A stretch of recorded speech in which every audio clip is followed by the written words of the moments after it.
सभी को नमस्कार।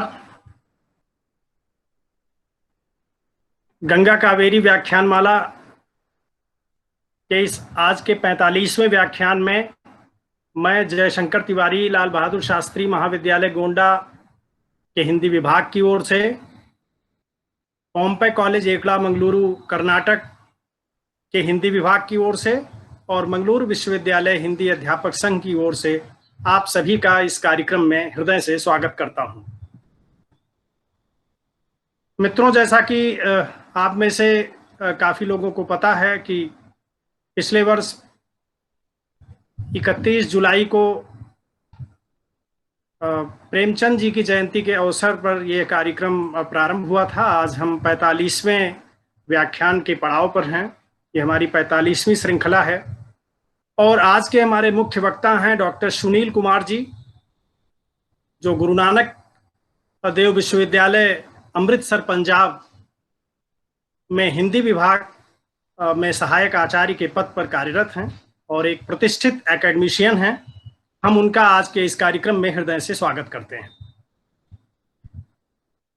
अत्यंत समसामयिक विषय है आज का, जिस पर वो अपनी बातचीत रखेंगे हम सभी लोगों के सामने।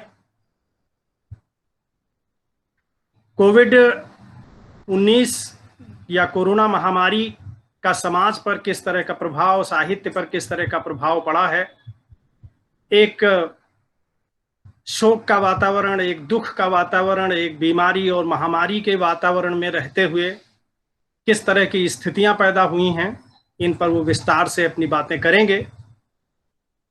लाल बहादुर शास्त्री महाविद्यालय गोंडा की प्राचार्य महोदया डॉक्टर वंदना सारस्वत जी और हिंदी विभाग के अध्यक्ष गुरुवर डॉक्टर शैलेंद्र नाथ मिश्र सर, पोम्पई कॉलेज एकड़ा मंगलुरु के प्राचार्य महोदय डॉक्टर पुरुषोत्तम केवी जी और वहीं के हिंदी विभागाध्यक्ष हमारे मित्र डॉक्टर एस.ए. मंजुनाथ जी, और आप सभी प्रतिभागी साथियों का अभिनंदन करते हुए हम इस कार्यक्रम को आगे ले चल रहे हैं। और आज के हमारे मुख्य वक्ता डॉक्टर सुनील कुमार जी, जो गुरु नानक विश्वविद्यालय अमृतसर पंजाब में हिंदी विभाग में सहायक आचार्य के पद पर कार्यरत हैं, उनका परिचय देने के लिए अपने मित्र डॉक्टर एस.ए. मंजुनाथ जी को मैं आमंत्रित करता हूं कि वो आज के मुख्य वक्ता का परिचय देकर कार्यक्रम को गति प्रदान करें। Doctor S A. मंजुनाथ जी। सभी को सादर प्रणाम। तिवारी जी, आप मुझे सुन पा रहे हैं? जी, आवाज आ रही है। सभी को सादर प्रणाम। मित्रों, जैसा कि मित्रवर्य जयशंकर तिवारी जी ने बताया कि यह व्याख्यान माला, गंगा कावेरी व्याख्यान माला, जो श्री लाल बहादुर शास्त्री महाविद्यालय गोंडा उत्तर प्रदेश और पोम्पई कॉलेज एकड़ा मंगलुरु हिंदी विभाग तथा मंगलुरु विश्वविद्यालय हिंदी अध्यापक संघ के संयुक्त तत्वावधान में यह संचालित है। तो मित्रों, आज का व्याख्यान 45वां व्याख्यान है। अब तक 44 व्याख्यान हो चुके हैं। जैसे कि यह व्याख्यान 31 जुलाई 2020 से यह कार्यक्रम, जो ऑनलाइन कार्यक्रम है व्याख्यान का, जो इसे हमने शुरू किया था, तो तब तक से यह अनवरत जो गतिमान है। जैसे कि श्री दिनेश पाठक मुंबई के, उनसे लेकर के जो आदिवासी कवि अनुज लुगुन, शैलेंद्र नाथ मिश्र जो हमारे जो SLB कॉलेज के जो हिंदी विभाग अध्यक्ष हैं, आशीष त्रिपाठी BHU के जो प्रोफेसर है, सत्यदेव त्रिपाठी जो मुंबई के प्रसिद्ध नाटककार, मिथिलेश शर्मा मुंबई की हैं, और अरुण ओता जो पश्चिम बंगाल के हिंदी विभाग जो में कार्यरत हैं, उनका व्याख्यान हुआ। विभूति नारायण राय का व्याख्यान, अवधेश कुमार, उमापति दीक्षित, श्री राजेश जोशी, श्री अशोक वाजपेयी, प्रोफेसर ये अरविंदाक्षन जो केरल में रहते हैं, professor Surya Prasad Dixit, doctor Mahendra Nath Pandey, doctor S Jaishankar बाबू जो पांडिचेरी के रहते हैं, और प्रोफेसर टीवी कट्टीमनी जो अमरकंटक में कुलपति रह चुके हैं, अभी विशाखापट्टनम में एक वहाँ के जो जनजातीय विश्वविद्यालय वहाँ के कुलपति हैं, उनका हुआ है। डीके चौबे जी का जो नॉर्थ ईस्ट में रहते हैं, जयंती प्रसाद नौटियाल, नंदकिशोर पांडे, चित्तरंजन मिश्र, राहुल देव जो दिल्ली के जो प्रसिद्ध भाषाविद हैं, उनका व्याख्यान हुआ। गोपीनाथन जो महात्मा गांधी अंतर्राष्ट्रीय हिंदी विश्वविद्यालय वर्धा के जो पूर्व कुलपति रह चुके हैं, और गिरीश्वर मिश्र इनका व्याख्यान हुआ, वो भी वर्धा के जो महात्मा गांधी अंतर्राष्ट्रीय विश्वविद्यालय के जो पूर्व कुलपति हैं।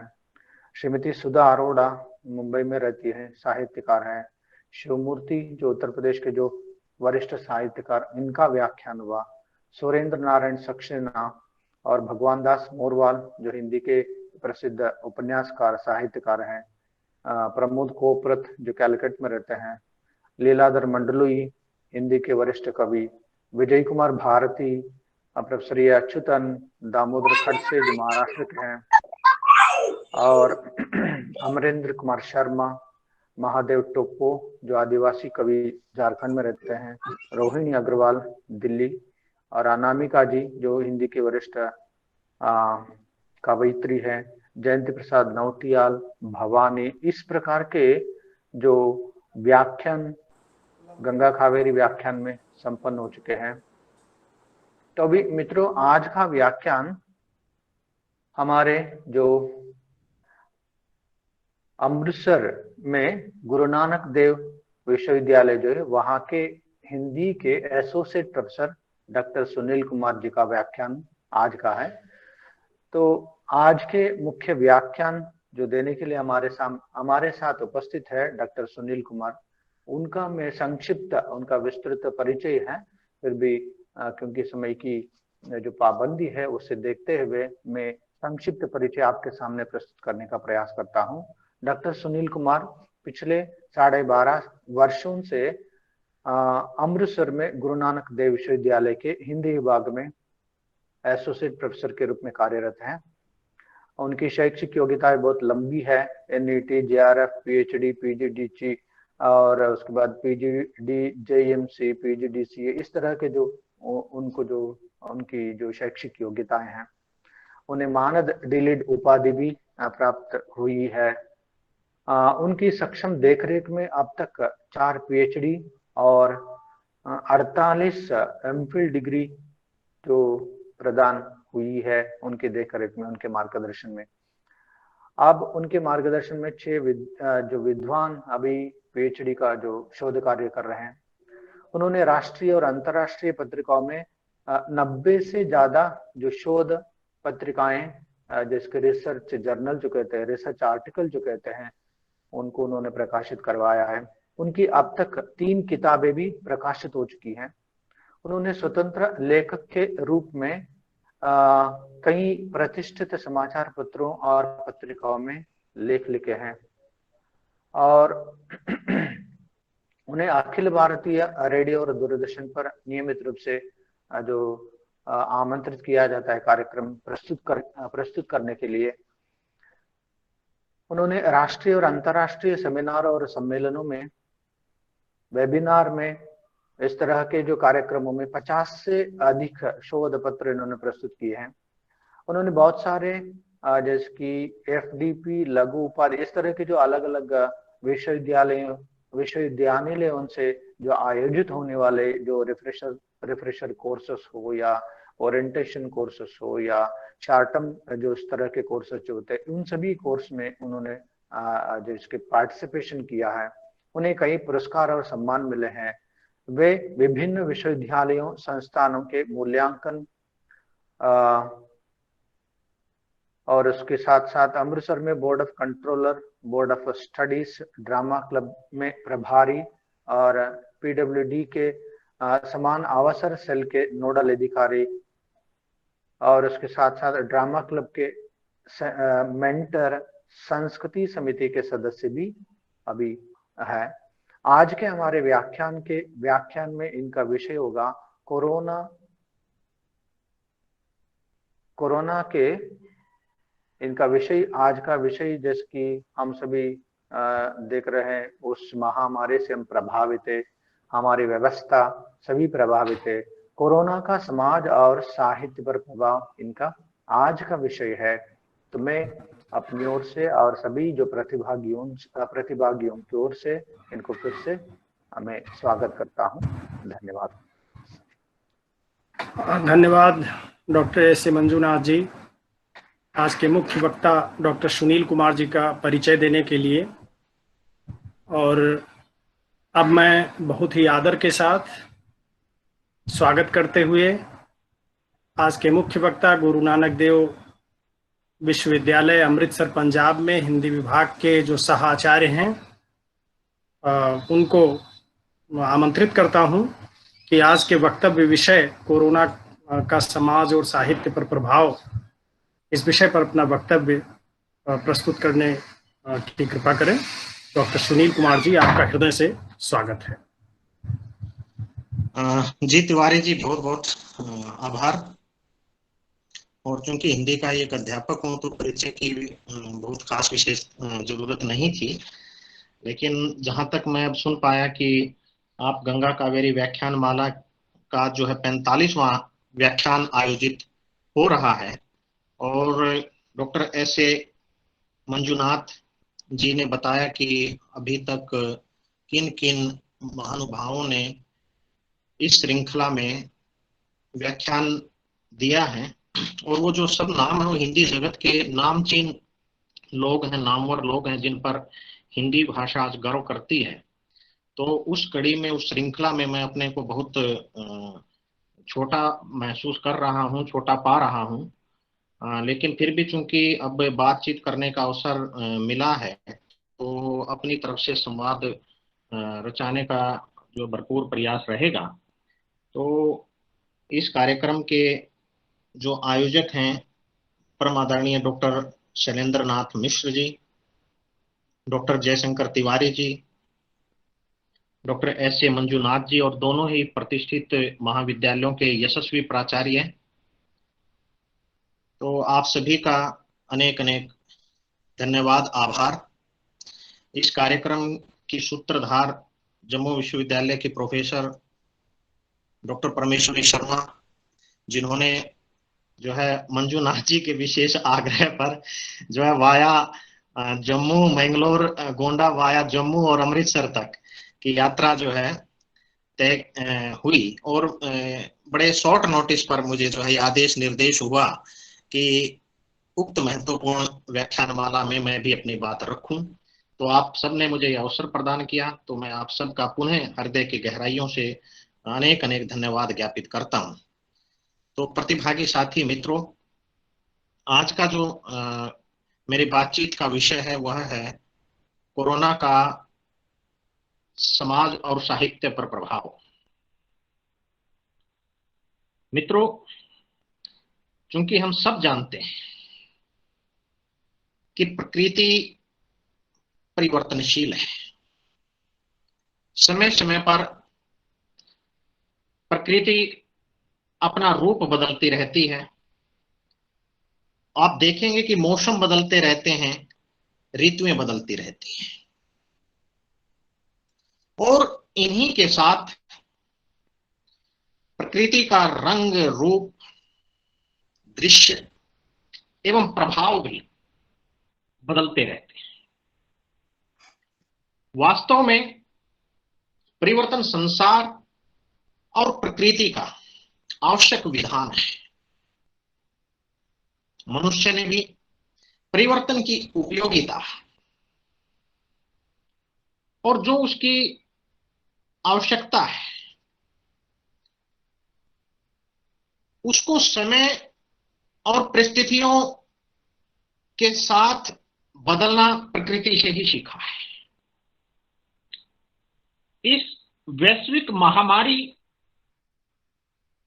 में कोरोना के प्रकोप से बचने के लिए हम देखते हैं अपने आसपास, और हर कोई भुक्तभोगी भी है, कि मनुष्य घर के अंदर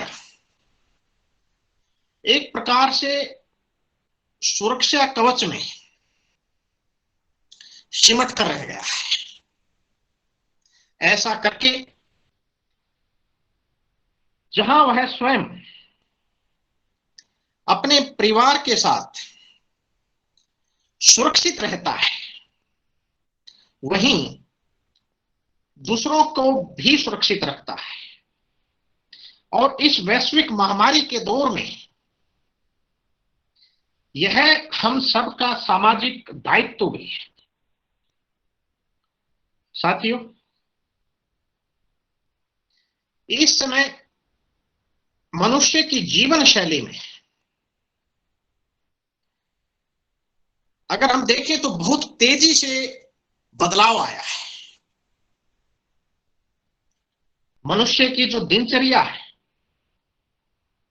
वो एकदम बदल गई है। यहां तक कि उसके सोने, जागने, खाने पीने, नहाने धोने के समय में भी बदलाव आया है। जहां कोरोना काल से पहले व्यक्ति अपने सुनियोजित कार्यक्रम के अनुसार अपनी दिनचर्या को व्यवस्थित किए हुए था और वह अपने कार्य में लगा था, किंतु कोरोना काल में मनुष्य के जो पूर्व की सारी व्यवस्थाएं हैं और जो परिस्थितियां थी वो बदल गई। और इस महामारी के चलते लोगों के विचार बदले, भावनाएं बदली,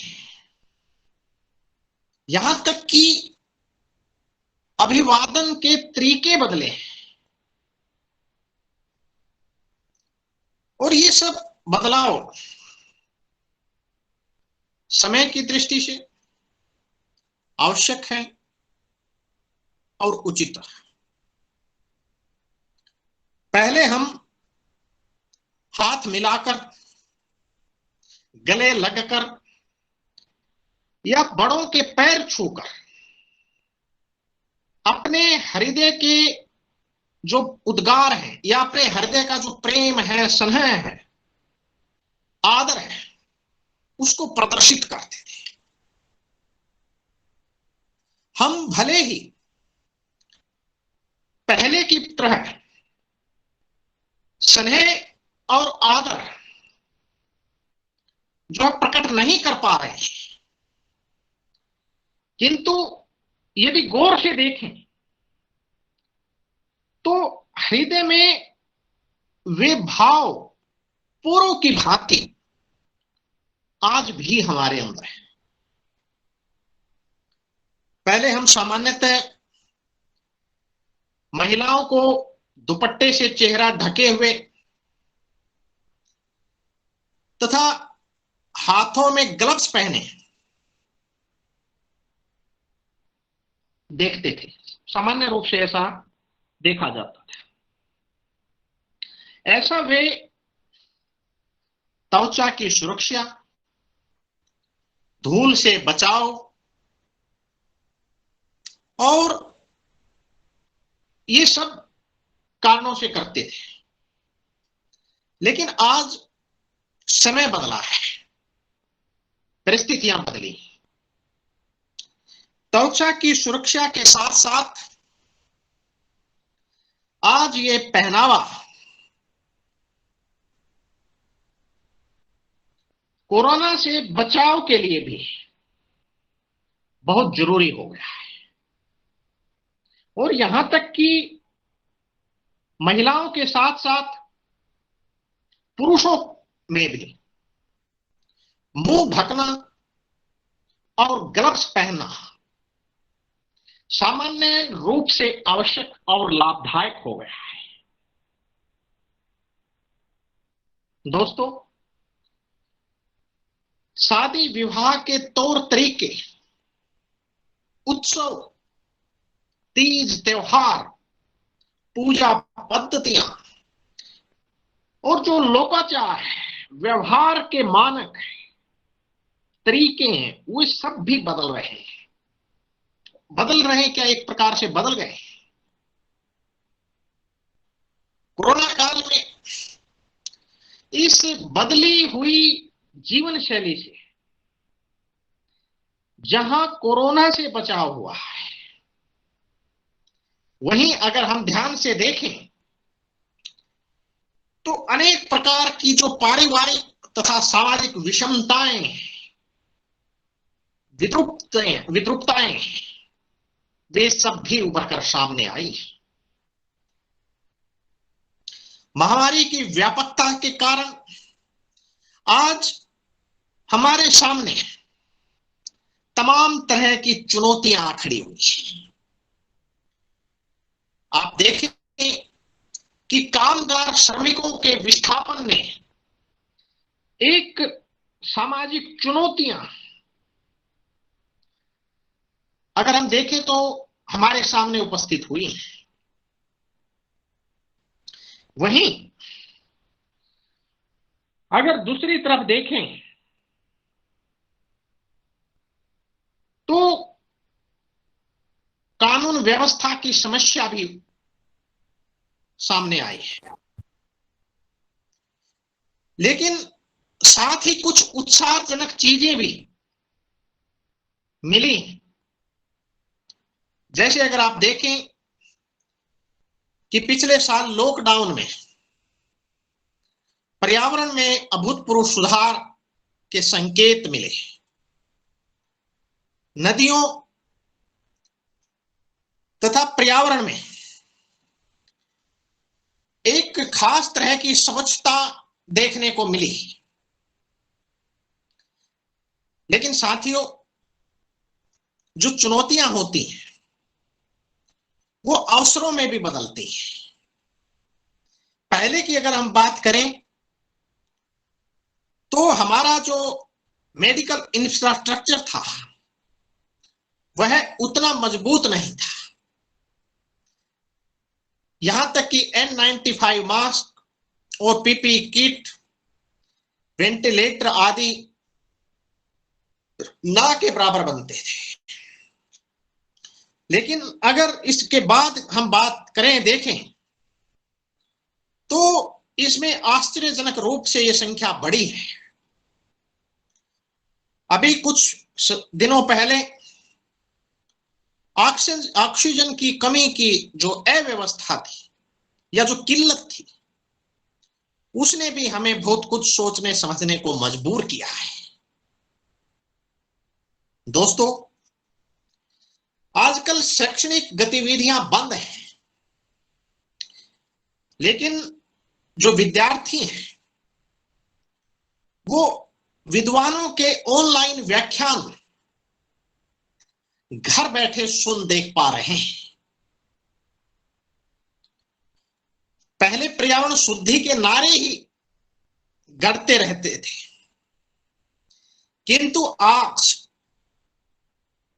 और खासकर पिछले वर्ष लॉकडाउन के समय में बिना किसी विशेष प्रयास के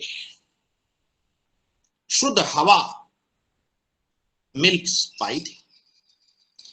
परिवार में, बच्चों में भोजन के पहले हाथ धोने का जो संस्कार है वो बढ़ा है।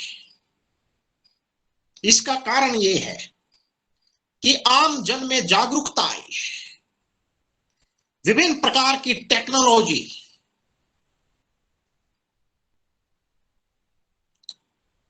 से जो है हम अधिक गहराई से परिचित हुए।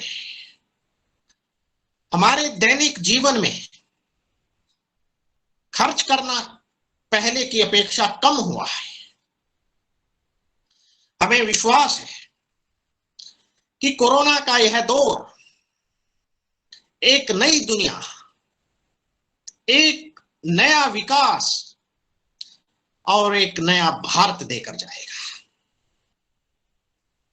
लोगों ने बेहद सीमित संसाधनों के साथ जीवन जीना सीख लिया है। भले ही जिंदगी व्यतीत करने के लिए संसाधन कम है, लेकिन अपनों का स्वास्थ्य और साथ रहने का महत्व कितना अधिक होता है, यह कोरोना वायरस ने हम सबको सिखा दिया है। साथियों, आयुर्वेद के प्रति रुचि में जबरदस्त वृद्धि देखने को मिली है। कोरोना काल के मुश्किल भरे दौर में इंसानियत बढ़ी है। लोग एक दूसरे की तकलीफों को समझ रहे हैं।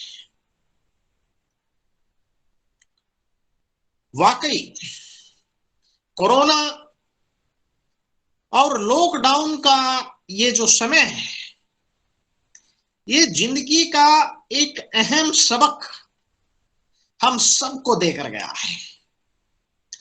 कोरोना वायरस से बचाव के लिए अधिकतर कर्मचारियों को घर से ही काम करने के लिए कहा गया और हम सब ने देखा, महसूस किया कि कर्मचारी, अधिकारी घर से ही काम करने के लिए तैयार है और वह काम बखूबी कर भी रहे हैं। इससे वर्क फ्रॉम होम का जो कल्चर है उसको बढ़ावा मिला है। ऑनलाइन वर्चुअल क्लासेस का इस्तेमाल बहुत तेजी के साथ बढ़ रहा है। कोरोना काल में घर घर जो साफ सफाई की अहमियत है उसको पहले से अधिक समझा गया है। अब आप देखें कि लोग हाइजीन के प्रति अधिक जागरूक नजर आ रहे हैं। व्यक्तिगत हाइजीन को महत्व दिया जा रहा है, सफाई पर बहुत अधिक ध्यान दे रहे हैं। ऐसे लोग जो हर समय अपनी ही दुनिया में व्यस्त रहते थे और परिजनों को समय भी नहीं दे पाते थे, वे लोग परिवार को अब भरपूर समय दे पा रहे हैं, बच्चों के साथ खुश हैं और उनको भरपूर साथ देने के लिए इस समय का अच्छा सदुपयोग भी वो कर रहे हैं।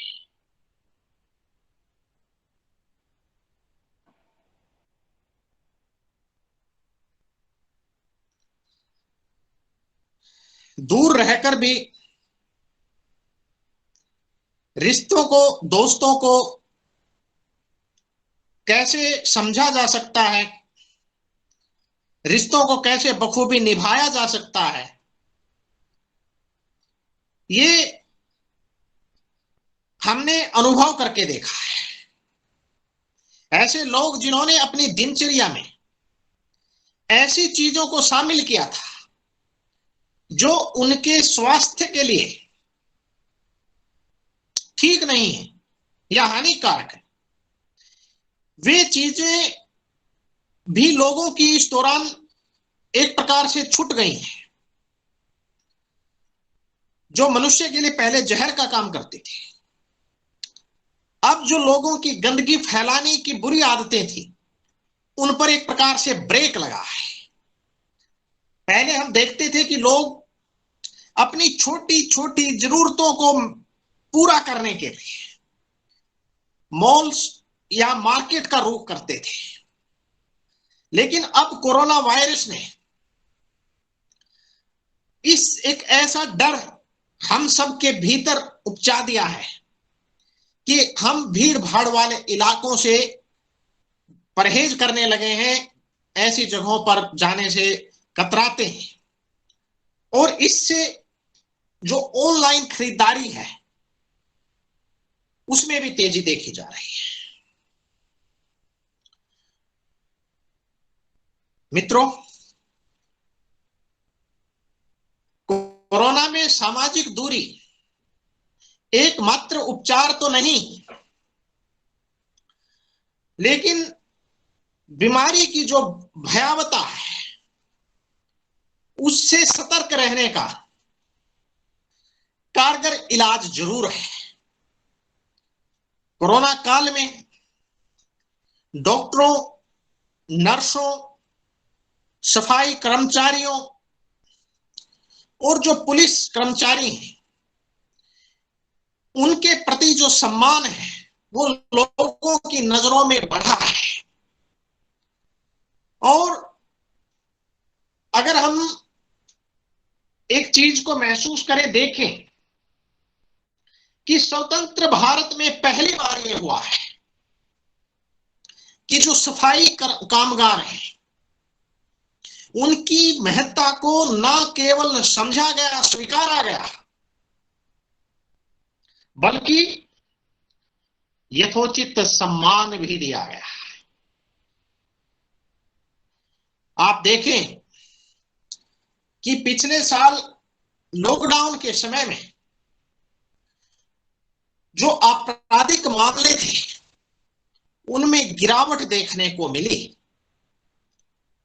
नहीं तो लोग उससे पहले क्या करते थे कि छोटी छोटी बातों को लेकर एक दूसरे से लड़ते थे और थाने पहुंच जाते थे। आज एक जो विशेष बात कि हमारी संस्कृति में जो अन्न का महत्व बताया गया है और पिछले कुछ सालों से अन्न की बर्बादी की खबरें हम यत्र तत्र सर्वत्र देख पा रहे थे, तो अब जो है अनाज और सब्जियों का भी सदुपयोग देखने में आया। लॉकडाउन में हमें व्यक्तिगत जो है अनुशासन सीखने को मिला है, सेल्फ डिसिप्लिन, जो बहुत आवश्यक है। और देखें कि नौकर प्रथा में बहुत कमी भी देखने को मिली है। अब लोग अपने घरों में रसोई में खाना नौकरों से बनवाते कम नजर आ रहे हैं। यही नहीं, लोगों को समय भी खूब मिल पा रहा है। कोई खाली समय में अपनी पसंद की किताब पढ़ रहा है, तो कोई अपने जो हुनर के कार्य हैं हमें उनमें लीन नजर आता है। हर कोई अपने रचनात्मक कार्यों में एक प्रकार से मशगूल हो गया है। महिलाओं की बात करें तो वो घर घर में जो है नई नई रेसिपी बनाना सीख रही है। और लोगों के जीवन में जो कुछ नकारात्मक प्रभाव भी पड़े, क्योंकि हर चीज का, हर समय का कुछ सकारात्मक और नकारात्मक, कु और सु दोनों तरह का पक्ष होता है। तो साथियों, कुछ नकारात्मक प्रभाव ये भी हुए कि घरों में खाली रहने की वजह से लोगों में एक अजीब किस्म का तनाव भी बढ़ा है। और तनाव का जो मुख्य कारण है, अगर हम वो देखें तो जो जीवन की अनिश्चितता है वो इस तनाव का मूल कारण है। साथ ही जो आर्थिक और जो सामाजिक चुनौतियां हैं उनके कारण भी जो है कहीं ना कहीं लोगों का तनाव बढ़ा है, उसमें इजाफा हुआ है।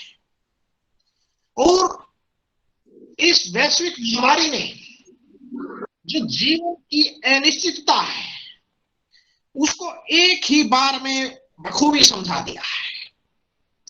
सारी योजनाएं स्थगित हो गई और अचानक से समझ में आ गया कि क्या क्या जरूरी है और क्या गैर जरूरी है। इस तरह से अगर हम देखें तो कोरोना ने हमारी सामाजिक व्यवस्था को काफी हद तक बदल कर रख दिया है। इन दिनों लोगों में नई नई चीजें सीखने की ललक बढ़ी है, और अगर आप देखें तो इंटरनेट पर ऑनलाइन कोर्सों की भरमार है। लोग जो अपनी अपनी हॉबी और अपने शौक को विस्तार दे रहे हैं। कोरोना काल में लोग अपनी कला को, अपने कौशल को निखारने में लगा रहे हैं। और आप देखें कि हम डिजिटल फ्रेंडली अधिक हुए हैं। लोग कैश की जगह ऑनलाइन लेन देन को बढ़ावा दे रहे हैं। और कोरोना महामारी के आने से पहले जिस प्रकार जो धार्मिक आयोजन, मेले या त्योहार, उत्सव जो थे, विवाह हैं, ऐसे अवसरों की जो है बेहद प्रतीक्षा रहती थी। सामाजिक मेल मिलाप इन अवसरों पर प्रदर्शित होता था।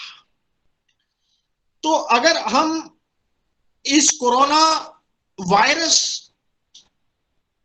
से उत्पन्न संकट की बात करें तो ये सब बातें अब हमारी जीवन शैली से लंबे समय के लिए दूर हो जाने वाली है।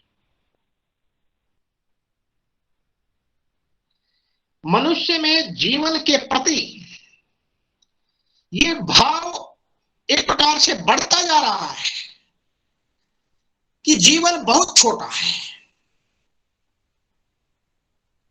केवल धन और भौतिक संसाधनों के संग्रहण की जो प्रवृत्ति थी, जो लालसा है, ये इंसान को एक प्रकार से समझ में आ गया है कि ये सफल जीवन की अंतिम कसौटी बिल्कुल नहीं हो सकता। पहले हमारी जो संस्कृति थी, तेन तय का तेन भोजी था, साईं इतना दीजिए जामे कुटुंब समाए, ना मैं भूखा रहूं साधु न भूखा जाए। तो कहीं ना कहीं हमारी जो संस्कृति की महानता है उसकी तरफ हम वापस मुड़े हैं। और भौतिकता की जो अंधी दौड़ है उसमें हमें ये मैसेज मिला है कि भौतिकता की अंधी दौड़ लेकिन परिवार न छोड़। ये जो सारा का सारा विकास ये धरा का धरा रह जाएगा यदि हम में अपने जो सांस्कृतिक जड़ों से अगर हम दूर हो जाते हैं। मानव मन में जो आध्यात्मिकता है, दया है, करुणा की भावना है, वो बढ़ती हुई है। और एक महत्वपूर्ण बात जो प्रत्यक्ष रूप से सामने आ रही है कि इस दौर में एक बड़ी आबादी गरीबी की रेखा से नीचे चली गई है। ये हमारे लिए एक वाजिब चिंता है। और राजनीतिक दलों को वास्तव में अपनी भविष्य की राजनीति के केंद्र में देश के गरीब, मजदूर, किसान, नौजवान और बेरोजगार जो वर्ग है उसको अपनी राजनीति के केंद्र में रखना समय की मांग कही जाएगी।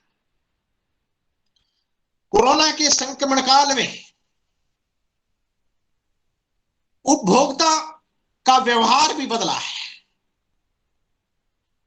और उसमें भी अपेक्षित बदलाव हम लोगों को देखने को मिला है। किसी भी उपभोक्ता वस्तु के संबंध में उपभोक्ता का जो व्यवहार है उसकी जो जरूरत है अब उसका स्थान पहले जो पसंद और नापसंद का आधार आवश्यकता हो गई है। अब पहले ऐसा जो है एक विलासिता होती थी कि भाई अधिक से अधिक भौतिक संसाधनों का संग्रहण कर लें, लेकिन अब ये विलासिता छूट रही है और कहीं ना कहीं आवश्यकता जिन जिन चीजों की है हम केवल वही सामान खरीदने के लिए आगे आ रहे हैं। तो इस प्रकार से जो उपभोक्ता का व्यवहार था उसमें भी जो है बदलाव देखने को मिला है। और आप देखें तो लोगों का जो जीवन की रक्षा के प्रति अधिक सतर्क होने का भाव हमें नजर आया है। आप देखें कि बाजार में जो मदिरा, धूम्रपान, तंबाकू या विदेशी पेय है या जंक फूड है, उनकी मांग में भी जो है कमी देखी गई। और अब जो उपभोक्ता है वो मनोरंजन के संबंध में भी एक महत्वपूर्ण परिवर्तन लेकर आया है कि भाई वो अब घर में ही मनोरंजन के ऑनलाइन जो साधन है या ऑनलाइन जो मनोरंजन है उसकी तरफ आगे बढ़ा है। दोस्तों, ग्लोबल से लोकल के विचार को बल मिला है। और कहीं ना कहीं अगर आप देखें कि लोगों में आध्यात्मिक दर्शन का भाव प्रबल हुआ है, धार्मिक कट्टरता में कमी देखने में आई है, जनमानस में गरीबों के प्रति तथा जो जरूरतमंद है उन लोगों के प्रति उदारता बढ़ी है। व्यवसायिक समूह जो है वो अपने कारोबारी बैठकों के विकल्प के रूप में नए नए तरीके इजाद कर रहे हैं, जैसे वर्चुअल ऑफिस हो गया या वर्क फ्रॉम होम। और लॉकडाउन में सरकार ने जो दूरदर्शन पर धार्मिक कार्यक्रमों का या जो हमारे सांस्कृतिक कार्यक्रम थे, रामायण महाभारत, इनका जो प्रसारण किया, इनको भी देश भर में खूब पसंद किया जा रहा है। और इस प्रकार के जो ऑनलाइन मनोरंजन के कार्यक्रम हैं वे दर्शकों को आगे भी आकर्षित करते रहेंगे।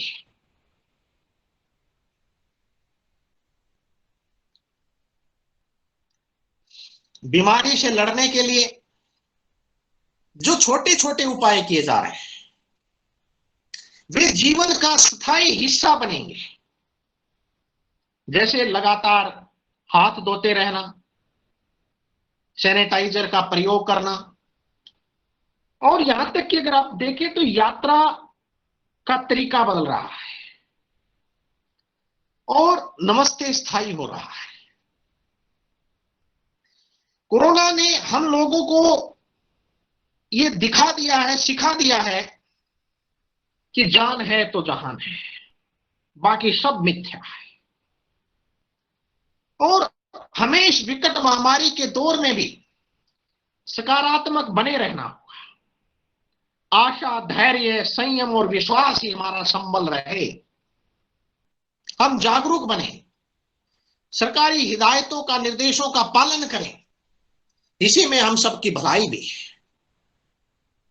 तो इस प्रकार से अगर हम देखें कि कोरोना ने हमारी जो सामाजिक व्यवस्था है, जो हमारी जीवन शैली है, जो हमारा सामाजिक जीवन है, उसको बहुत गहरे रूप से बदल कर रख दिया है। ये कोरोना वायरस का सामाजिक पहलू था।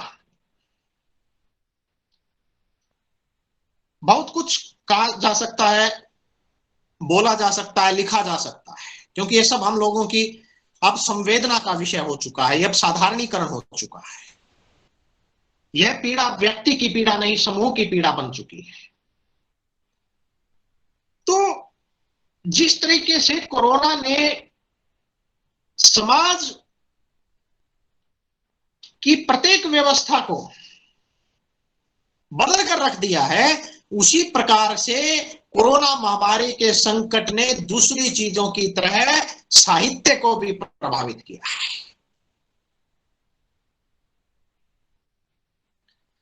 बहुत सी चीजें और विषय पूरी तरह से बदल चुके हैं। रचनाकार अपनी कृति और साहित्य के लिए आशंकित है और बहुत से प्रकाशन बंद पड़े हैं। अनेक पुस्तकें छपने की प्रतीक्षा में हैं। हर साल लगने वाले जो साहित्यिक मंच थे वो शून्य हो गए। पुस्तकालयों में धूल जम रही है।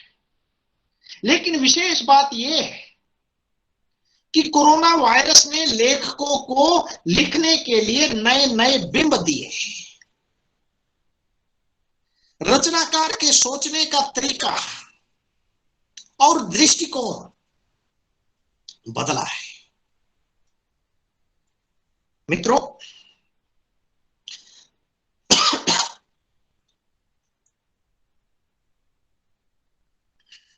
असुविधा के लिए माफी चाहूंगा। रचनाकार के सोचने का तरीका और जो दृष्टिकोण है उसमें हमने एक बदलाव को देखा है। और अगर ध्यान से देखें तो इस वैश्विक महामारी के केंद्र में रख, इस वैश्विक महामारी को केंद्र में रखकर ही अनेक कविताएं, कहानियां निरंतर लिखी जा रही है।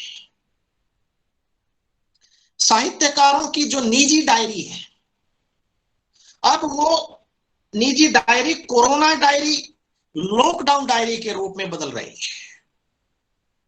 और इस बात में कोई दो राय नहीं रह गई कि जो आने वाली साहित्यिक रचनाएं होंगी, जो कृतियां होंगी, कोरोना वायरस उनके केंद्र में रहेगा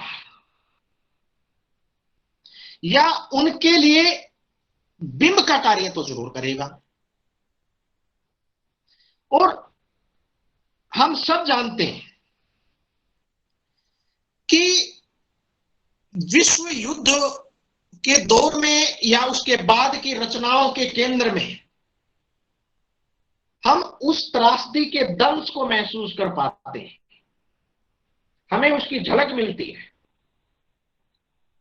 और अनेक साहित्यकारों की रचनाओं में भी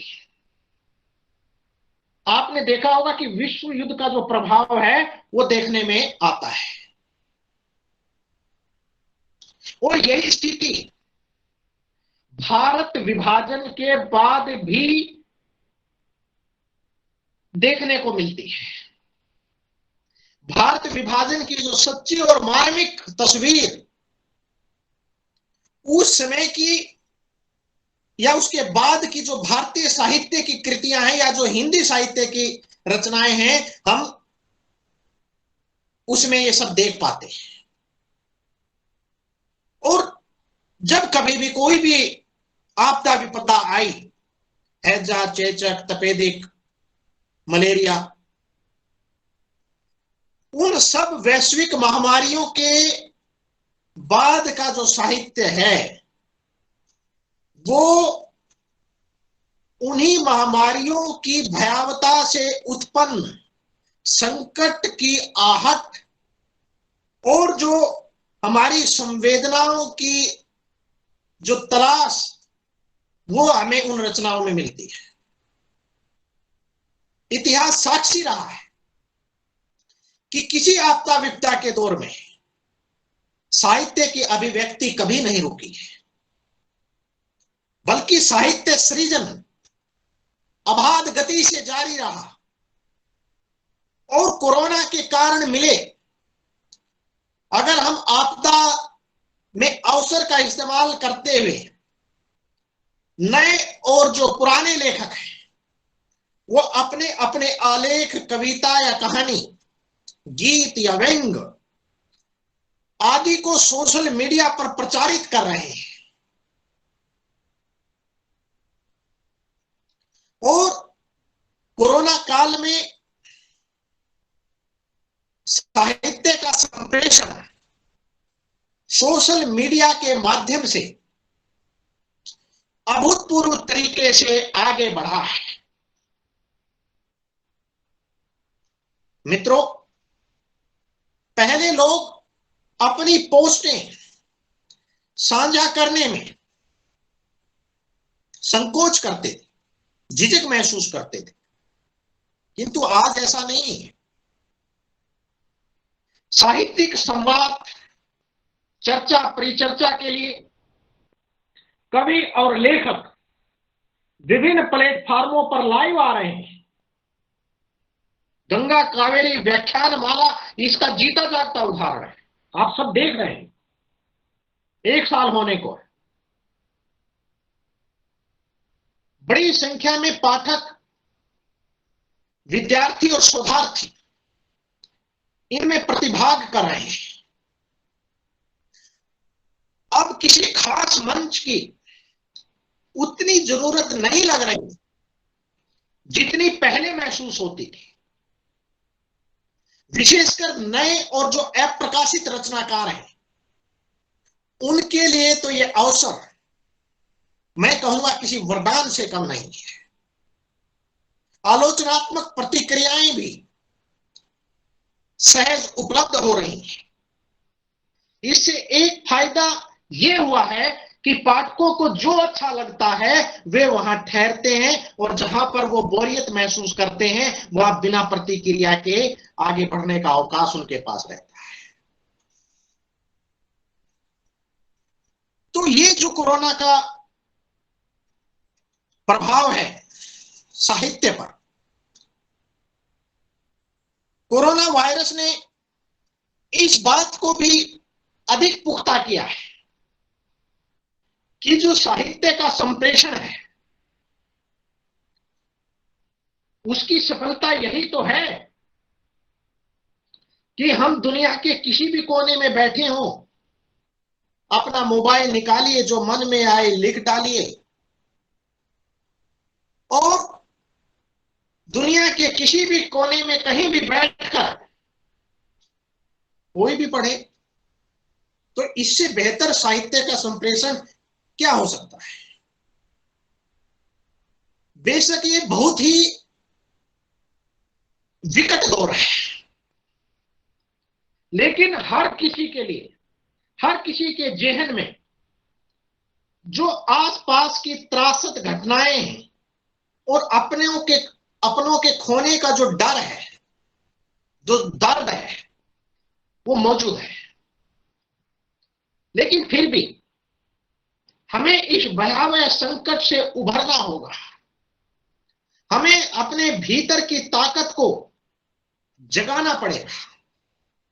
विनाश, निराश, उदास व मायूस होने से काम नहीं चलेगा।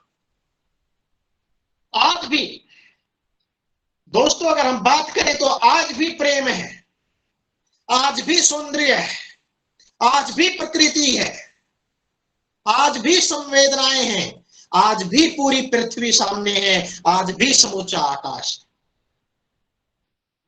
हमें फिर से कुछ बेहतर सृजन करना है, दिल को छू लेने वाले चित्र बनाने हैं, आशा, विश्वास, उम्मीदों, उमंगों भरी कविताएं और कहानियां लिखनी है, प्रेरक संगीत सुनना है और सुनाना है। बशर्ते मन आहत है और मनुष्य कई मायनों में बेबस, लेकिन आपदा विपदा के इस भयंकर दौर में केवल व्यवस्था, सरकारों और हालातों को कोसने से काम नहीं चलेगा। बेहतर कल की कल्पना को जीवित रखना साहित्यकारों का धर्म है, और कई मायनों में रचनाकार ये अपना जो रचना का जो साहित्यिक धर्म है उसका बखूबी निर्वाह भी कर रहे हैं। अब उम्मीदों से भरी खूबसूरत दुनिया के सृजन का समय है।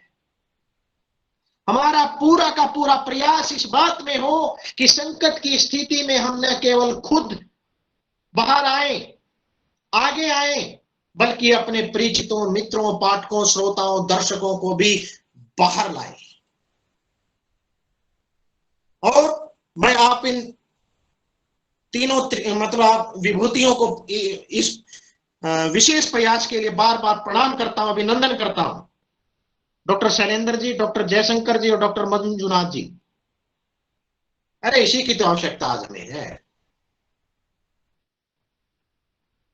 हमें ये इस एहसास को जिंदा रखना होगा कि महामारी आई है तो जाएगी भी, और इसी बदलाव की एक धार साहित्य में देखने को भी मिल रही है। पुस्तकों को लेकर लोगों में रुचि बढ़ी है, भागती दौड़ती जिंदगी में अचानक आए ठहराव में किताबें ही तो हमारी सच्ची साथी बनकर सामने आई हैं। ये एहसास और अधिक बलवती हुआ है कि शब्दों की अपनी ताकत है, अपनी चमक दमक है और अपनी धमक भी है। मानसिक स्वास्थ्य की संरक्षण में साहित्य की भूमिका निर्विवाद है। डिजिटल फोरम के माध्यम से हिंदी के लेखकों और अध्यापकों से रूबरू हो रहे हैं। ये कवायद काफी कारगर साबित हो रही है। हम जानते हैं कि साहित्यकारों के पास शब्द हैं, शब्दों से जुड़ा एक व्यापक संसार है और यही कारण है कि रचनाकार उसी का सहारा लेकर मानवता और जीवन के पक्ष में खड़े होते हैं। रचनाकार संवेदनशील होता है। जो भी मनुष्य की दुख तकलीफ या दर्द को देखता है उसको सवर दे देता है और इसलिए तो कहा जाता है कि साहित्य समाज का दर्पण है। महामारियों के कथानक पर केंद्रित जो अतीत की साहित्यिक रचनाओं को अगर हम देखें तो वे रचनाएं इन्हीं संकटों की शनाख्त तो करती हैं। मित्रों, फ्रांसीसी उपन्यासकार कामू का उपन्यास प्लेग, कोलंबियाई उपन्यासकार गाब्रिएल गार्सिया मार्केस का उपन्यास है एक love in the time of cholera, Rabindranath Tagore की रचना है पुरातन भृत्य शिशु भी उनकी रचना है, निराला की रचना कुली भाट, सरोज स्मृति और राजेंद्र सिंह बेदी की कहानी क्वारंटीन, पाकिस्तानी लेखक अहमद अली का उपन्यास है ट्वाइलाइट इन दिल्ली, फणेश्वरनाथ रेणु का उपन्यास मैला अंचल, प्रेमचंद की कहानी ईदगाह, उड़िया साहित्यकार फकीर मोहन सेनापति की कहानी रेवती और जो मलयालम साहित्यकार है यू आर अनंत मूर्ति की रचना संस्कार, कन्नड़ रचनाकार शिवशंकर पिले का उपन्यास मैला साफ करने वाला बेटा, ब्रिटिशर डेनियल डेफो का a journal of the plague year, Edgar Allan Poe की कहानी है the mask of the red death, Stephen King का है उपन्यास द स्टैंड और जो पुर्तगाली नोबेल पुरस्कार विजेता हैं साहित्यकार खोसे सारामायो का उपन्यास ब्लाइंडनेस, जिम क्रेस की रचना द पेस्ट हाउस। ये जो विश्व साहित्य की ऐसी महत्वपूर्ण कृतियां हैं जिनमें जो जब भी वैश्विक महामारियों की आहट या दस्तक हुई उनका बखूबी चित्रण इन रचनाओं में उसके प्रभाव को हम देख पाते हैं। और उम्मीद की जानी चाहिए कि संघर्ष, पीड़ा, संत्रास और संशय के इस भयानक समय की प्रखर और जो संवेदनापूर्ण रचनाएं हमें आगामी वक्त में भी नजर आएंगी। पंजाब के रचनाकार डॉक्टर अजय शर्मा का एक उपन्यास आया है अभी, कमरा नंबर 909, वो एक ऐसी रचना है, कोरोना जीवी साहित्य है। और कोरोना काल की इस लहर में जो हमारी जो सबसे बड़ी त्रासदी है कि हमारे जो नामवर साहित्यकार थे, बुद्धिजीवी थे, जो अध्यापक साथी थे, उनको ले लिया है। अनेक ऐसे नाम गिने जा सकते हैं और इस रिक्तता की भरपाई कभी संभव नहीं। कोरोना जीवी साहित्य का लेखन उन महापुरुषों के प्रति सच्ची श्रद्धांजलि होगा। साथ ही आने वाली महामारियां और उनसे बचने का अगर कोई संकेत भी अगर आने वाली रचनाओं में किया जाएगा तो ये भी जो है हमारे जो दिवंगत जो आम इंसान से लेकर जो जितनी भी शख्सियतें हैं उन सब के प्रति सच्ची श्रद्धांजलि कहा जाएगा। ये साहित्यकारों का दायित्व भी है।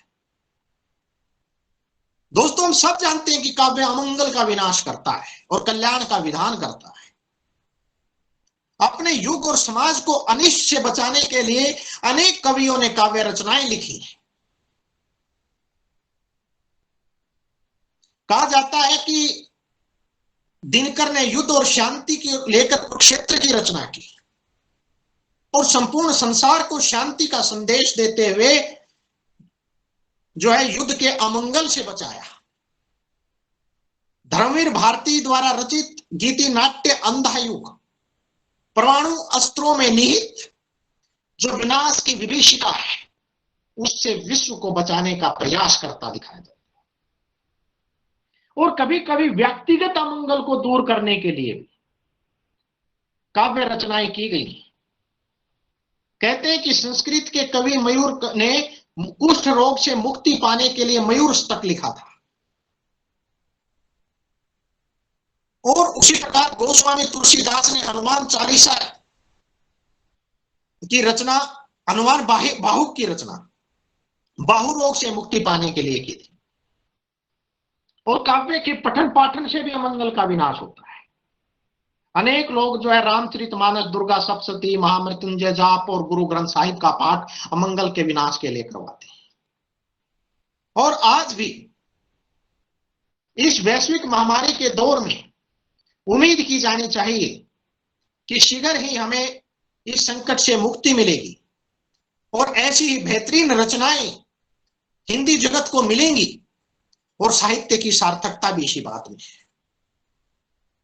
कहते हैं कि घर हो या बाहर, रामकृष्ण मिश्र की पंक्तियां हैं कि घर हो या बाहर मशाल जलती रहनी चाहिए, ये मशाल अंधकार के खिलाफ एक लड़ाई है और ये लड़ाई चलती रहनी चाहिए। और एक कवि लिखते हैं कि वर्तमान परिस्थितियों को बदलना होगा, मंजिल पे पहुंचना है तो चलना होगा, है रात अंधेरी तो दिए की लो को सूरज के उभरने तक जलना होगा। लोहे के पेड़ हरे होंगे तू गान प्रेम का गाता चल, नम होगी ये मिट्टी जरूर आंसू के कण बरसाता चल। और है अंधेरी रात तो दिया जलाना कम मना, और कामायनी का संदेश की औरों को हंसते देखो, मनु हंसो और सुख पाओ, अपने सुख को विस्तृत कर लो, सबको सुखी बनाओ। तो आप सब प्रतिभागी साथियों ने, मित्रों ने बड़े धैर्य से सुना। आप सबका कोटि कोटि आभार। तकनीकी जो है सुविधा के साथ असुविधा भी जुड़ी रहती है।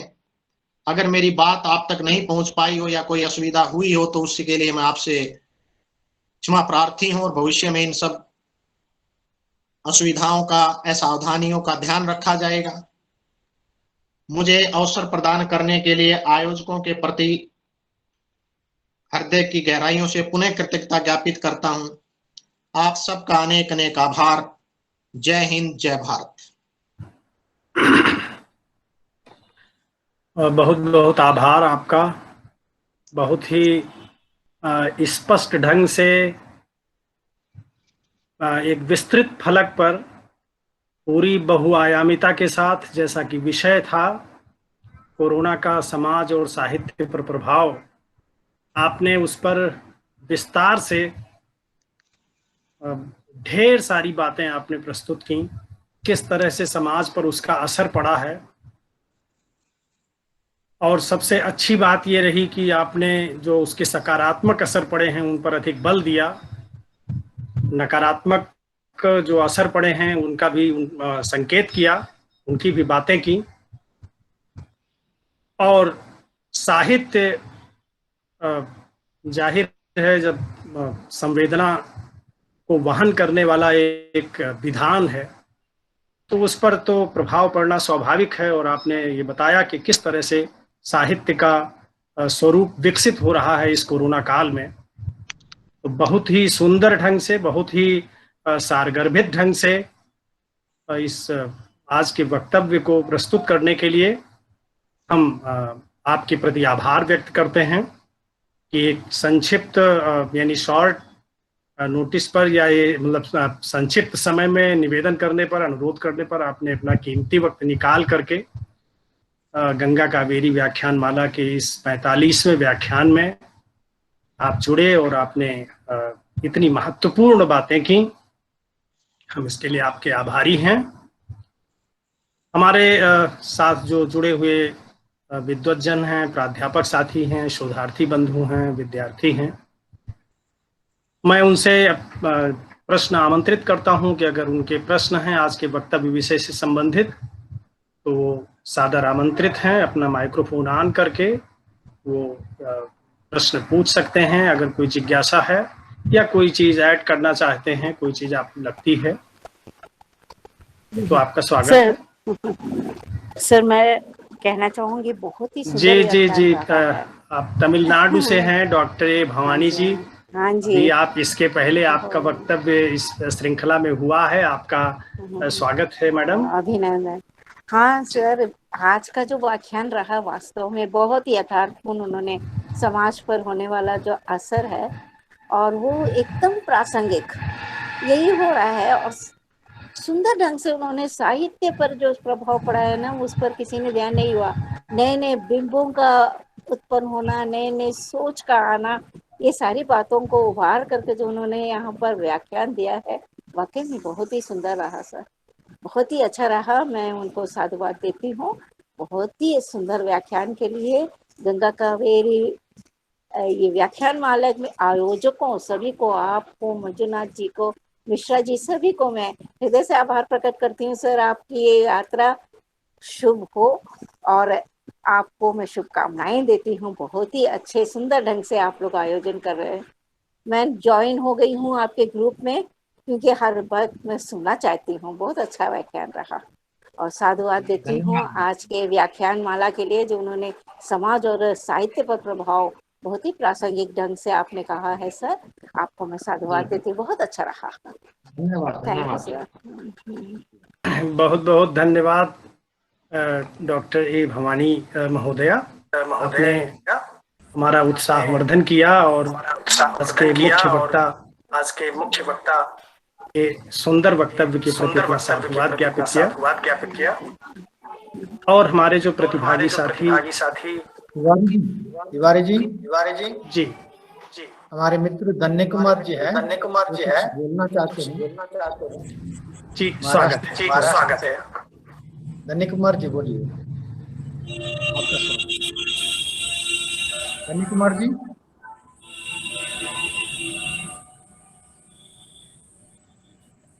नमस्कार सर, सभी को आवाज सुनाई दे रही है सर? जी आवाज जी सर जी का वक्तव्य बहुत ही सुंदर रहा, सारगर्भित रहा। सर ने विगत कई महामारियों का संदर्भ लेते हुए विषय यहाँ पर रखा, बहुत ही सुंदर रहा। मैं महाराष्ट्र की ओर से हार्दिक साधुवाद देता हूँ और आयोजकों को भी हार्दिक साधुवाद देता हूँ। एक छोटी सी बात मैं इसमें जोड़ना चाहता हूँ सर। कोरोना के परिप्रेक्ष्य में जो साहित्य का सृजन चल रहा है, इसमें कर्नाटक में भी, जैसे कि मैंने पुस्तक की समीक्षा की, अक्क महाविद्यालय बागलकोट में डॉक्टर मंजुला चौहान जी रहती है। उनका एक कहानी संग्रह आया है जिसमें 4 कहानियां कोरोना पर लिखी हुई है, जिसमें उन्होंने सकारात्मक विचार रखा है।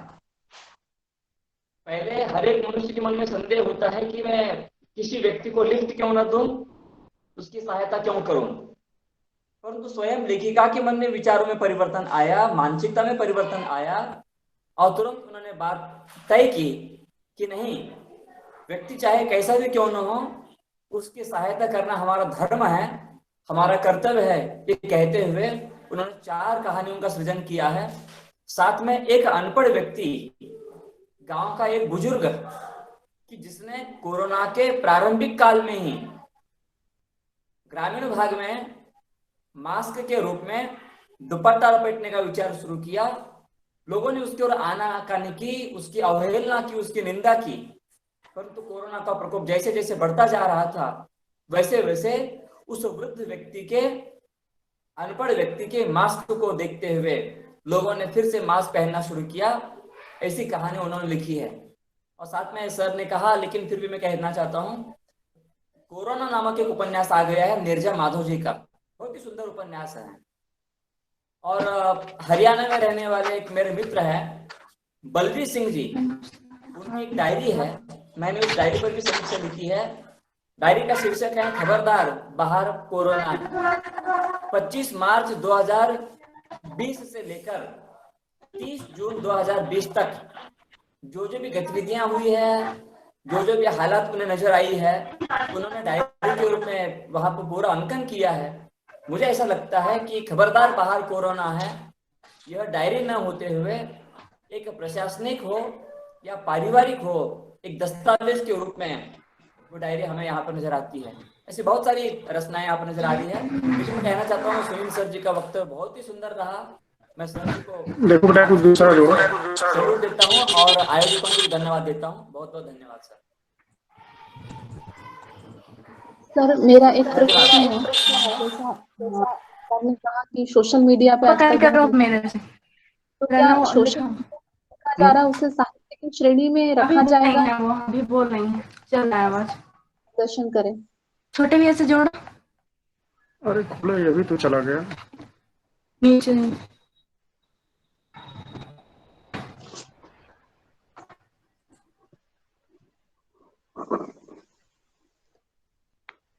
सर मैं अपना प्रश्न फिर से दोहराऊंगी।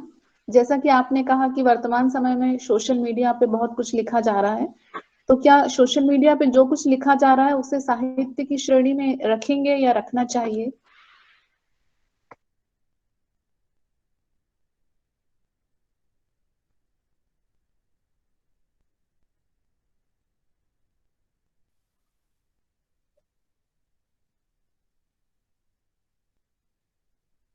शायद उत्तर देने वालों का माइक बंद है।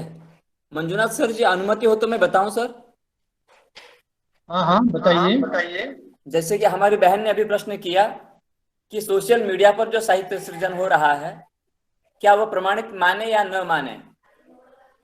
जरूर हम उसे प्रमाणित मान सकते हैं। कारण यह है कि आजकल जो शोध प्रबंध लिखे जाते हैं या शोध आलेख लिखे जाते हैं, शोध प्रपत्र लिखे जाते हैं, उसमें बहुत सारा जो कंटेंट लिया जाता है, जो सामग्री ली जाती है, वो आजकल इंटरनेट पर से हम ले रहे हैं। जब संगणक से, इंटरनेट से जानकारी हम लेते हैं, उसे प्रमाण मानते हैं, तो बस विश्वास रखने की आवश्यकता है। जो भी साहित्य सृजन आज फेसबुक के माध्यम से हो, व्हाट्सएप के माध्यम से हो, अन्य माध्यम से, जो सोशल मीडिया के माध्यम से जो साहित्य सृजन कोरोना को लेकर हो रहा है, उसे प्रमाण मान सकते हैं। लेकिन कभी कभार ऐसे भी हो रहा है कि मैंने कई जगह देखा भी है, पढ़ा भी है कि किसी की रचना को, किसी की कविता को अपनी कविता मानते हुए उसमें कॉपी पेस्ट या कट पेस्ट किया जा रहा है। ऐसा करना माने कि साहित्य के साथ धोखाधड़ी होगी। ऐसा न करते हुए हम प्रमाणिक अपनी ही रचना यदि हम ईमानदारी से सोशल मीडिया पर हम प्रक्षेपित करेंगे तो लोगों का साहित्य पर और साहित्यकारों पर जो है विश्वास बढ़ेगा। ये मैं ऐसी विनम्रता से कहना चाहता हूँ। धन्यवाद सर। और कोई हमारे मित्र जो प्रतिभागी हैं, अध्यापक भी हैं? हाँ सर। नमस्कार सर, मणिरामचंद्र सर को नमस्कार, जयशंकर जी को नमस्कार। जी नमस्कार sir. Doctor Munib Sharma, principal government degree college Mau district से। जी स्वागत है सर। आपका ये प्रोग्राम गंगा कावेरी सतत अनवरत प्रवहमान रहे और साहित्य की धारा सबको जो है आप्लावित करती रहे, ये शुभकामना के साथ आज के सुंदर व्याख्यान के लिए मैं डॉक्टर सुनील कुमार जी को हृदय से धन्यवाद देना चाहता हूँ, साधुवाद देना चाहता हूँ। वास्तव में कोरोना ने मनुष्य जीवन की गति को स्पीड ब्रेकर दिया है एक जो है, और कहीं न कहीं उसके गति को डाइवर्जन दिया है, एक मोड़ा है धारा को। लेकिन ऐसा लगता है, मैं अपना व्यक्तिगत बात कहूँगा कि बाहर की दुनिया में जितना गतिशील था व्यक्ति, उसकी संवेदना उतने ही विस्तृत फलक पर प्रवहमान थी। लेकिन जैसे ही वो घरों में कैद हो गया, संभवतः उसकी संवेदना भले ही कह लें कि आपदा में अवसर की तरह से धारदार हुई है, लेकिन कहीं न कहीं एक उसके कार्नर में एक कुंठा व्याप्त हो गई है। कारण ये है कि उसने अपने अभिन्न जनों को खोया है और उस खोने के बाद जो उसके मानस पटल पर एक भय और एक अज्ञात जो जीवन के प्रति अनिश्चय उपस्थित हुआ है, कहीं न कहीं उसकी संवेदना भी कुंठित हुई है। ऐसा मेरा व्यक्तिगत राय है, मानना है। वैसे तो आपदा को अवसर में बदलने वाली बात ये मनुष्य की जय यात्रा और उसकी जिज्ञासा का परिचायक है कि भाई हमारी जिज्ञासा ऐसी होनी चाहिए, या कहें अंधेरे में एक न एक शम्मा जलाए रखो, सुबह होने को है माहौल बनाए रखो। तो ये माहौल तो बहुत अच्छा है, लेकिन वास्तव में जो व्यक्ति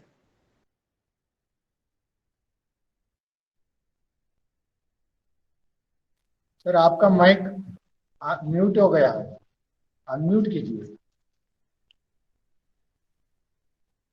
अनम्यूट कीजिए माइक। अभी नहीं है जी सर। हाँ बोलिए सर।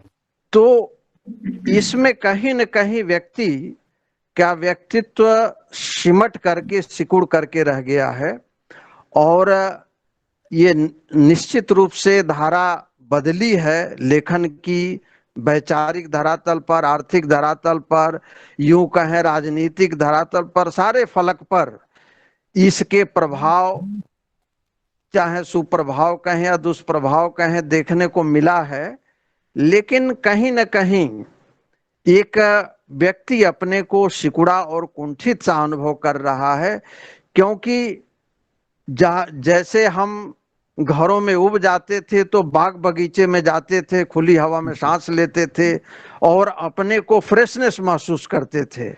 लेकिन ये 24 घंटे जो कमरे में कैद जिंदगी हो गई, इसमें जो सोशल मीडिया है वो कितना हमारे मानस को उर्वर बना पा रहा है, ये भी एक विचारणीय पहलू है। और हमें इधर भी ध्यान देना चाहिए कि मास्क के भीतर जो हम सांस ले रहे हैं, वह सांस हमें कितना ऑक्सीजन प्रदान कर रहा है। मैं समझता हूं कि 90% हमारा ऑक्सीजन गायब हो चुका है और 10% ही में हम जीवन जी रहे हैं। ऐसा मेरा अपना विचारधारा है, और इसे मैं साहित्य में भी लागू करूंगा और हर क्षेत्र में लागू करूंगा, क्योंकि जो खुला जीवन था वह अब कैद जीवन बन के रह गया है। और निश्चित रूप से दिलासा दिलाने के लिए आपदा को अवसर में बदलना ये मानव की सबसे बड़ी विजय है और उसकी जीवन की पराकाष्ठा भी है। तो निश्चित रूप से ये महामारी के प्रभाव को साहित्य में जिस ढंग से डॉक्टर साहब ने व्याख्यायित किया और उसके प्रभाव को और उसके अपनी भावनाओं को जिस तरीके से व्यक्त किया, वो साधुवाद के पात्र हैं। बहुत ही भावनाओं को सूक्ष्म संवेदना की धार से जोड़ते हुए और बहुत अच्छे ढंग से प्रस्तुत किया, इसके लिए बहुत बहुत साधुवाद। और अपने प्रिय आदरणीय जयशंकर प्रसाद जी को, तिवारी जी को, और हमारे डॉक्टर ऐसे मंजुनाथन जी, आप सबके अथक प्रयास से जो यह धारा प्रवहमान है सतत बनी रहे, यही शुभकामना है और यही मेरा आग्रह है। कभी बुंदेलखंड में तिवारी जी साथ हुआ करते थे, लेकिन अब कार्य क्षेत्र और भौगोलिक परिदृश्य बदल जाने के कारण जो है, ये निश्चित रूप से ये कहेंगे कि ऐसे ये सोशल मीडिया का ही देन है कि हम लोग आपस में रूबरू हो पा रहे हैं, देख पा रहे हैं एक दूसरे को और विचारों का आदान प्रदान कर पा रहे हैं। तो ये भी इसका एक पहलू है और ये भी एक उपलब्धि है। तो मैं इन्हीं शब्दों के साथ बहुत बहुत आभार और आप सबको हृदय से साधुवाद देना चाहता हूं कि यह धारा सतत प्रवहमान बनी रहनी चाहिए और इससे बहुत कुछ मिलता है सुनने को, देखने को, परखने को। तो आदरणीय तिवारी जी को नमस्कार, बहुत बहुत धन्यवाद बहुत बहुत धन्यवाद सर, इतनी मूल्य परक टिप्पणी के लिए। और इस व्याख्यान में आपने जो नई बात जोड़ी है इसके लिए हम आपके आभारी हैं। और आपके साथ तो बड़ा गहरा जो है रिश्ता है, बहुत स्मृतियां आपके साथ जुड़ी हुई हैं। धन्यवाद साहब, धन्यवाद। हाँ जी डॉक्टर साहब। तिवारी जी जी जी जी। जैसे कि आज का विषय कोरोना का समाज और साहित्य पर प्रभाव, जो आज का विषय है, इसी विषय के अनुसार जो हमारे मित्र आज जो जुड़े हुए हैं, जो धन्य कुमार बिराजदार, इनका एक 2 संकलन आ चुके हैं, 2 कहानी संकलन। लॉकडाउन, इनका कहानी संकलन का नाम है लॉकडाउन। जी जी अभी हिंदी में। और जो ज्ञानपीठ जो अकादमी भारतीय ज्ञानपीठ से प्रकाशित है, दिल्ली से ये प्रकाशित हो चुके हैं। लॉकडाउन शीर्षक से ही ये कहानी संग्रह है। धन्य कुमार जो है बिरजादार जी का है। आपको बधाई और आपका बहुत बहुत स्वागत है। ये बहुत ही प्रासंगिक और सामयिक विषय पर है। धन्यवाद सर। निश्चित रूप से पठनीय होगा। और ढेर सारी इसमें बातें इस समय को प्रतिध्वनित करती हुई होंगी। मुंबई में हमारे एक मित्र हैं डॉक्टर जयश्री सिंह जी, उन्होंने भी इस समय कोरोना समय का दस्तावेज एक लंबी पुस्तक लिखी है, और भयाक्रांत समय इसी शीर्षक से है।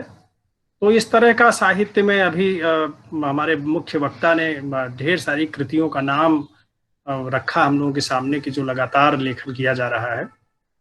आप सभी के प्रति बहुत बहुत साधुवाद। और हमारे प्रतिभागी साथियों में से अगर कोई प्रश्न है तो ले सकते हैं, अन्यथा कार्यक्रम को आगे बढ़ाएं। जी सर नमस्कार, मैं मनोज श्रीवास्तव दिल्ली से। जी और सभी वृद्धजनों को मेरा प्रणाम। और आज का व्याख्यान तो बड़ा उपयोगी रहा ही, और मुझे लगता है गंगा कावेरी व्याख्यान माला के अंतर्गत अब तक जितने भी हुए हैं तो बहुत उपयोगी रहे। और इसके संदर्भ में मुझे 15 साल पहले गुरुदेव डॉक्टर शैलेंद्र नाथ मिश्र की कही बात याद आती है।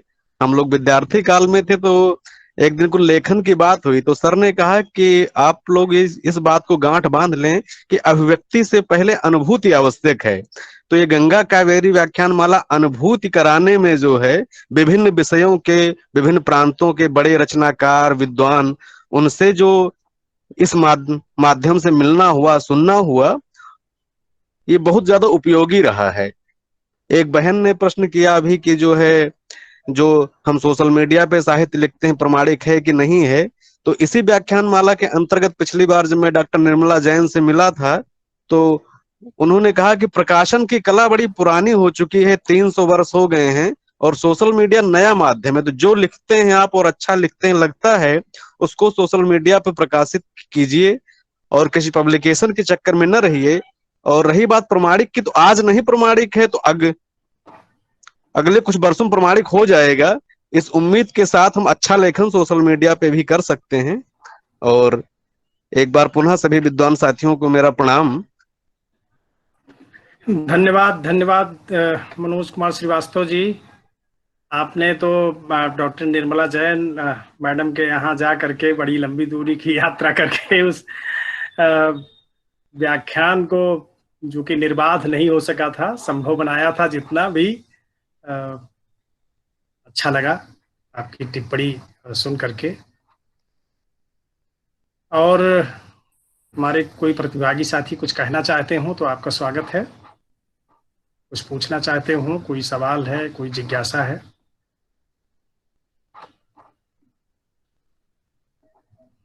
तो अब मैं आगे लग रहा है डॉक्टर साहब। हाँ, अब ये लग रहा है कि कार्यक्रम को समापन की ओर ले चलना चाहिए। बिल्कुल बिल्कुल बिल्कुल। तो हमारे मित्र डॉक्टर एस ए मंजूनाथ जी, मैं आपसे चाहूंगा कि आज के कार्यक्रम को समापन की ओर ले चलते हुए धन्यवाद ज्ञापन करने का कष्ट करें। डॉक्टर एस ए मंजूनाथ जी। ठीक है। हम इस कार्यक्रम को आगे बढ़ाते हुए धन्यवाद ज्ञापन के लिए मैं आपके सामने उपस्थित हूँ। उससे पहले अगले हफ्ते का व्याख्यान, जैसे कि जो अमरकंटक जो एक वहाँ पर एक विश्वविद्यालय है, राष्ट्रीय आदिवासी जनजाति विश्वविद्यालय, वहाँ के कुलपति जो है श्री प्रकाश मणि त्रिपाठी, उनका अगले हफ्ते उनका व्याख्यान है। और आज हमारे जो व्याख्यान देने के लिए हमारे साथ जो सुनील कुमार जी, जो गुरु नानक देव विश्वविद्यालय के हिंदी विभाग में जो एसोसिएट प्रोफेसर के रूप में कार्यरत हैं, मैं उनका जो मतलब एक कम समय में उनसे हमने अनुरोध किया, अनुरोध करने पर वे तैयार हो गए। तैयार होकर के आज इनका एक अत्युत्तम व्याख्यान सुनने के लिए हमें जो एक अवसर मिला, इसके लिए मैं डॉक्टर सुनील कुमार जी का हृदय से आभार प्रकट करता हूँ। हमारे कॉलेज और लाल बहादुर शास्त्री महाविद्यालय गोंडा और मंगलुरु विश्वविद्यालय हिंदी अध्यापक संघ और बॉम्बे कॉलेज एकड़ा मंगलुरु की ओर से मैं उन्हें हृदय से आभार प्रकट करता हूँ। इसके साथ ही हमारे साथ जितने भी जो अध्यापक बंधु, शोधार्थी, विद्वान साथी, जैसे हमारे साथ जो कालीकट से जो प्रमोद जी जुड़े हुए थे, और जो अभी जिन्होंने हमारे प्राचार्य उन्होंने बात की तो वो, और उसके बाद जो धन्य कुमार बिराजदार जी हैं और भवानी, प्रोफेसर भवानी मैडम, इस तरह के सभी जितने भी जो हमारे इस कार्यक्रम में जुड़कर हमारा प्रोत्साहन बढ़ा रहे हैं, उन सभी को मैं अपने कॉलेज की ओर से, SLBS कॉलेज की ओर से और हमारे संघ की ओर से सभी को मैं हृदय से आभार प्रकट करते हुए धन्यवाद देता हूँ। और इसके साथ ही हमारा इस व्याख्यान जो आबाद गति से चलने के लिए हमारा प्रोत्साहन बढ़ा रहे हमारे प्राचार्य डॉक्टर पुरुषोत्तम केवी, और उसके साथ साथ श्री लाल बहादुर शास्त्री महाविद्यालय गोंडा के प्राचार्य वंदना मैडम और वहाँ के हिंदी भागाध्यक्ष डॉक्टर शैलेंद्र नाथ मिश्र, इनका भी मैं धन्यवाद देता हूँ। इसके साथ इस कार्यक्रम का संचालन कर रहे हैं हमारे मित्र, हम दोनों मिलकर के इस कार्यक्रम को जो आगे बढ़ा रहे हैं, इस जो सारस्वत जो यात्रा जो है, यात्रा में साथ जुड़े हुए हैं, आगे बढ़ा रहे हैं। तो आज के संचालन के लिए मैं हमारे जो मेरे मित्र जयशंकर तिवारी जी जो है, उनके सिर्फ इस कार्यक्रम में उनके सिर्फ वो ही नहीं है, उनके पूरे परिवार के लोग इस कार्यक्रम में जुड़े हुए रहते हैं। संचालन का जो उसके साथ वे जो मदद करते रहते हैं, इन सभी को मैं फिर से हृदय से आभार प्रकट करते हुए धन्यवाद ज्ञापन देता हूँ। सभी को फिर से धन्यवाद। धन्यवाद ज्ञापन हेतु आपके प्रति भी बहुत बहुत धन्यवाद। और जैसा कि अभी आपके द्वारा बताया गया कि जो हमारा अगला व्याख्यान है यानी 19 जून को 5 बजे, वो इंदिरा गांधी राष्ट्रीय जनजातीय विश्वविद्यालय अमरकंटक के माननीय कुलपति प्रोफेसर श्री प्रकाश मणि त्रिपाठी जी के द्वारा दिया जाएगा। वो व्याख्यान जिसका विषय है गांधी के राम, और ये भी व्याख्यान बहुत ही रोचक होने वाला है, बहुत ज्ञानवर्धक होने वाला है। तो आप सभी लोगों को मैं उक्त व्याख्यान हेतु भी आमंत्रित करता हूं, और इसी के साथ आज के कार्यक्रम के समापन की घोषणा करता हूं।